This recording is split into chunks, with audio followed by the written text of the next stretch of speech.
You can't be charged with fraud, even on the civil side. There's no crime here, but you can't be charged with fraud if there's no fraud, if there's no victim, if there's been no harm. What's the harm? They can't even tell you what the harm is. But he's gotten away with it for years and years and years. Gotten away with what? Nothing. The spectacular evidence of how ridiculous this is, of course, is Mar-A-Lago. The evaluation put on there by Letitia James and agreed to by the judge is $18 million. You couldn't buy that property for $18 million if your life depended on it.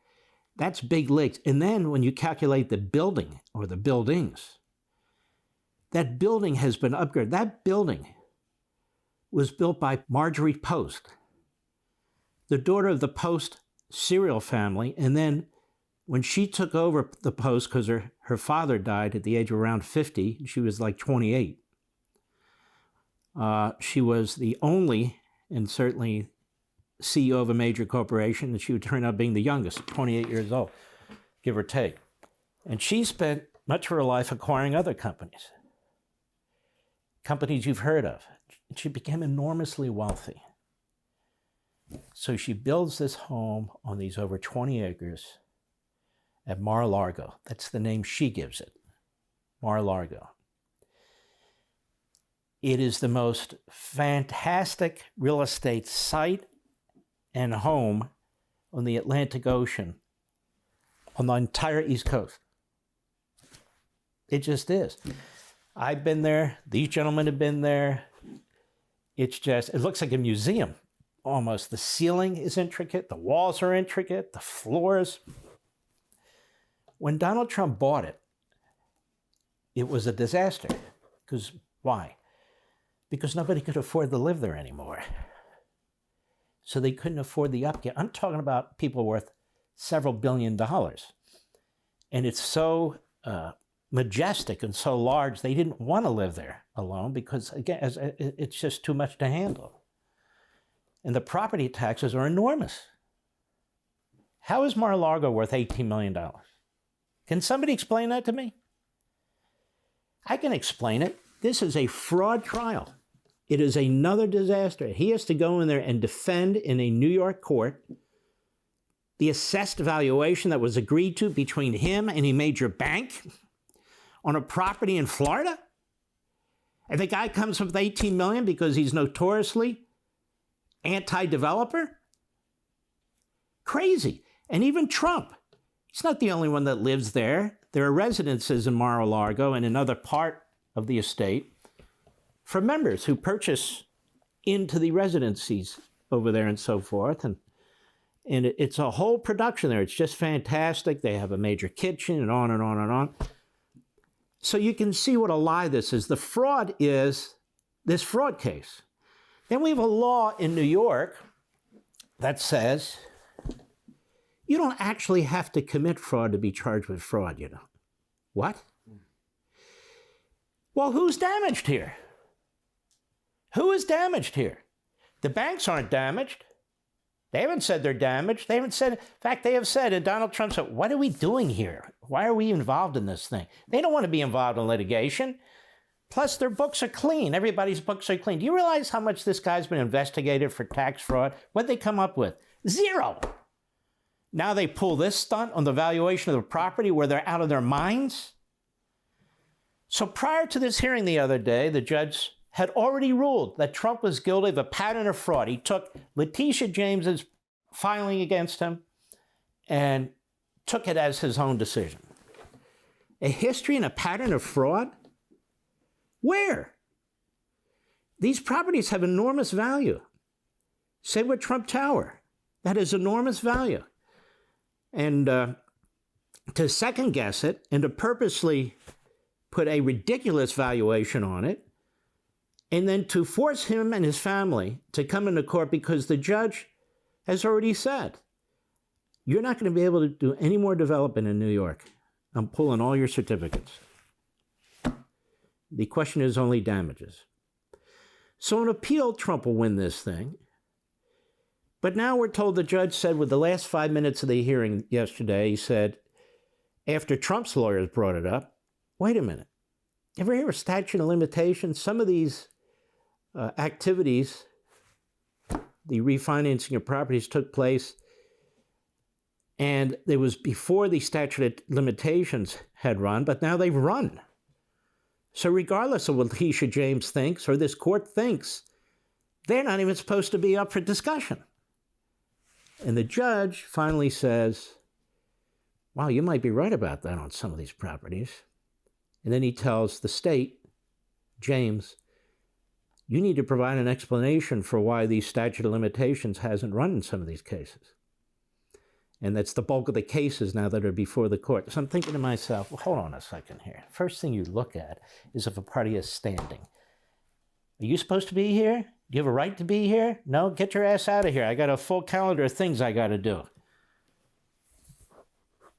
But if the statute of limitations runs, that's even worse. Not only don't you have standing because there's no legitimate case, you just brought me a phony case. And all this to do what, ladies and gentlemen? To get Trump. I don't know how this thing's going to end. I really don't. But Letitia James wanted $250 million to $300 million in damages. For whom? Over what? For whom? Over what? There's no tax fraud charge here. Well, he should have paid more. That's not being claimed. So you literally have a law in New York, apparently, which is utterly unconstitutional. It's unconstitutional. You can't be charged with fraud, even on the civil side. There's no crime here, but you can't be charged with fraud if there's no fraud, if there's no victim, if there's been no harm. What's the harm? They can't even tell you what the harm is. But he's gotten away with it for years and years and years. Gotten away with what? Nothing. This is intended to humiliate him, to bankrupt him. When you have a property that's being litigated over in a court, it freezes the property. You can't sell it if you want to. You're stuck. And if you're told during the course of a case like this, we're going to take your building certificates away, your ability to develop, you're stuck. You can't do anything. And if you're doing that at a time when you know this man's a candidate for president, he's stuck. He can't be in South Carolina or Iowa or New Hampshire, any of it. That's why we know what's going on here. This is a complete fraud by the Attorney General's office, who ran and said what she was going to do in a general way, by the judge. I don't care how he rules at this point. This whole thing should have been thrown out on the papers. So what are you doing here? You got a statute of limitation problems, $18 million on Mar-A-Lago. A judge can do it. I just went on Google. I looked it up. That's idiotic. That's ridiculous. I'm just not going to go with this. That's not what they did. All right, now let's see how the initial aspect of this is covered by NBC News yesterday. Go. Hey guys, this is the first look inside that courtroom. Our NBC camera is the pool camera here. They gave us a chance to shoot, so now we all see what's happening inside there as this trial gets underway. Letitia James. There's DA James, yep, right, sitting there. Actually, not at the front table. That's kind of interesting. No, isn't it's not interesting. She's an idiot. If she stood up there and actually had to be in charge of this case, everybody would see what an idiot this woman truly is. She's not a real serious lawyer. So she puts her bureaucrats, her deputies up there to make the argument. So she's now a spectator. If it were my case, I'd be up there arguing my case, the biggest case of her life, because she drags the former president into this phony case. This is the most publicity she's ever gotten, and they love it. These judges love it. The federal judges in Washington, they're excited. That DA in Georgia, when she was going on and on, it was like she was the chief actor in some sitcom. Go ahead. Not trying the case, so she's sitting behind her attorneys. Yeah, the Attorney General there. Gee, that must have been a legal analyst. She's not trying the case. She's sitting behind the people who are trying the case. Wow. Go ahead. James, thank you so much. And there you see President Trump, the former president. Yeah, and he looks pissed off. And he should be pissed off. People are trying to steal everything he's built from him. his wealth, his liberty, trying to destroy what he can pass on to his children. And what the hell for? Because you decided to run for president again? Go ahead. Next to his attorney, Watch this. that's Chris Keyes, who we expect to make the opening statements here. And then this, Judge Engoron. I guess, is Judge Engoron. And All right there. That guy shouldn't be running a Nathan's hot dog stand on the corner of any city, any block in New York. Look at this fool. Ooh, the cameras. Ooh. He's an elected Democrat judge in an all-Democrat area. Gee, how hard is that to get elected? This is why you can never argue for electing judges. Look at this buffoon. Would you even want him to represent you as a lawyer? And you can see he has a low IQ. I can just see that this guy has a low IQ. What?